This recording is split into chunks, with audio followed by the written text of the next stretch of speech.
Hey Jackson, welcome back to the channel. It's your one and only baby girl. Y'all know the name, of course.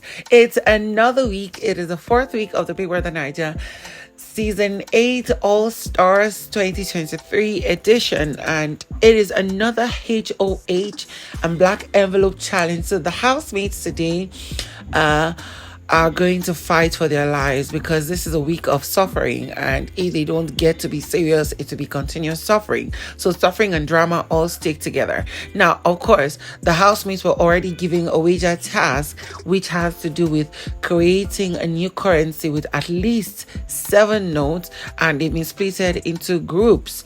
And of course, we're expecting them to do their best and do crazy, or else they're going to fail. Now, of course, there was a heavy heated fight again between Adekule and Neil, but this time Pere joined in the circle and they actually threatened Adekule, and Pere slammed the table and a whole lot of things happened. There was Ilebaye, who has sold her soul and her birthright for a kiss. We have the issue that had to do with Frodd and CeeC in the morning. All this and more I'm going to unleash on you in this particular video, so make sure you watch this video till the end. If you're new to my channel, please don't forget to subscribe, click on the bell button beside for notification, and every post I make, don't forget to share, comments down below, and also share this video. Now let's get right into the first gist. So of course, Big Brother gave a head of house challenge. Now, I might not get it exactly because I didn't meet exactly like the rules and everything, but I believe that you were supposed, they were bringing a number of people into the arena, and there were seesaws with names of housemates. Now, you're supposed to use a bowl. There are multiple bowls there, but you're supposed to use one bowl to fetch sand and pour into the section of a housemate's own name in the seesaw until it pulls it down, it touches the ground, right? Now, of course, any of the housemates that are in that arena at that moment could team up against some people until theirs are down. They only need 3 people or a number of people to get to the next stage. Just it goes like that continuously until the finals, and we get to the HOH. So in this particular period, there was Neil, there was Pere, there was CeeC, there was DOYIN, and there was Adekunle, if I'm not mistaken. And then it turns out that Adekunle and there was Somadina too, and Somadina had used 2 bowls to fetch sand to fill up somebody's own. Somadina had started, Pere had started before he was told, or he crossed the line or something. So Somadina, Adekule, and Pere were disqualified. But of course, that of Somadina and Adekule were for cheating, and then Pere was for starting before time or crossing a line, if I'm very correct. So now when they were done, people that disqualified these 3, it is now left doing CeeC and Neil, who are going to move to the next round and probably the final round, if I'm not mistaken, right? Like I said, I didn't start that particular game with them. Then we see that when they left the arena, went back into the lounge, Neil just kept shouting on Adekule that he's a big cheat. How would he use 2 bowls? He's doing what? And all the 9 yards. Of course, if I'm not mistaken, Adekule used 2 bowls to try to fill up Neil's own bowl in the seesaw to make sure that he fails. Like, it seems like these 2 guys are going head to head against each other, and it's expected, it's understandable. They now hate each other's guts, and it is a game, so they can keep up with the hatred. But then I was like, this particular shout and fight you're fighting Neil is pointless, because Big Brother has already disqualified Adekule because he saw the cheating. So why are you pondering on it, saying that he's a cheat? He's using very nasty words. And Adekule said he was not going to say anything until Pere got into the equation and kept insulting him and calling him an MF cheat and a lot of things he was saying. And before you know, Pere was pouncing on the dining table where they eat. I was pointing at Adekule that he's now marked. Whatever he gets, he should take it.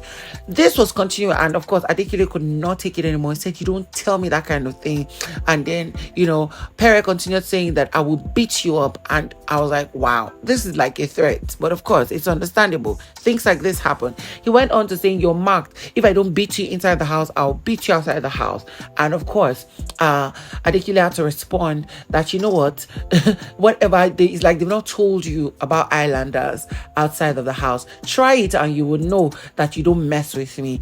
At this point, Adekule was dancing and whining and grinding. I was laughing. But the fact that Neil kept shouting and pounding and going all 9 yards on this issue is something that I'm disappointed in, because at this point, like I said, they've already disqualified this person. So why are you shouting? What is there to shout for? You get, if that they disqualified you and they disqualified him, or they disqualified you both and you were not in the category of those who cheated, you can complain, right?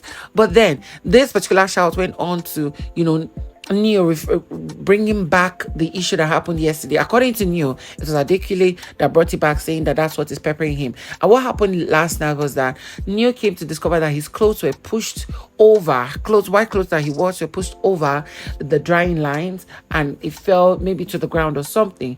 And Adekule was the last person to come there, in quote. But Alex tried to settle the issue yesterday, saying that she came and it seems like Adekule just shifted his own his clothes, that is Neil's clothes, a little bit, and somebody completed the job, which later toppled it over.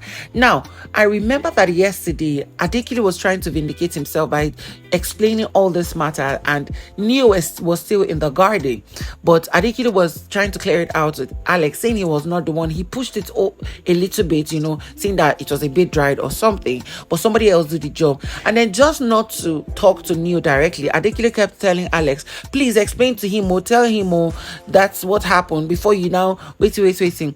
Alex maybe didn't want to talk about it because obviously Neo was there and they believed that Neo could hear and it was settled. So why should I still talk to him again? But then Neo had to go berserk on Alex, and they began shouting at each other about how she is a two-faced snake, she is a two-faced goat and stuff. And Alex kept saying, you're not supposed to bring it up here. This is something we've settled. I could still explain better, but in the presence of everybody you're shouting. What does it make you feel like? Or see, let me be honest, I got exhausted because these people are fighting over the stupidest reasons. Even me, I wouldn't even try that. And I know why I said even me, because I could be very petty, but it is what it is. Now, of course, I said that Ilebaye sold her soul for a kiss. Now, of course, the guys have been teaming up to see that Tolani Baj gets the pardon me this week and not gets to be up for eviction.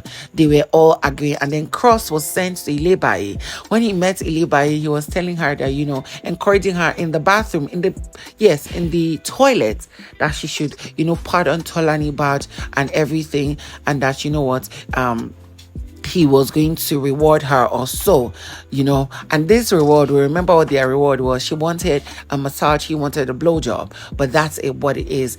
By the time she agreed and said, you owe me one, she wanted to leave. He grabbed her and kissed her. I'm like, Auntie, is it because of kiss you're changing your mind? You will be in trouble. Oh, anyways, moving on from that, in the morning, like I said, there was something that happened with CeeC and Frodd. This to late at night around 2 a.m.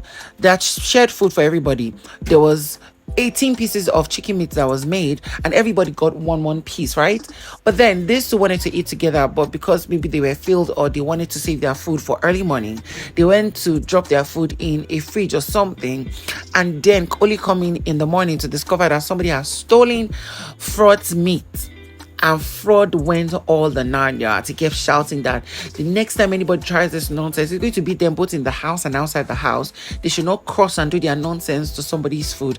That's not how people do things, and it is stupid to even try that. I'm like, the fight over food is understandable. Fight over food is understandable.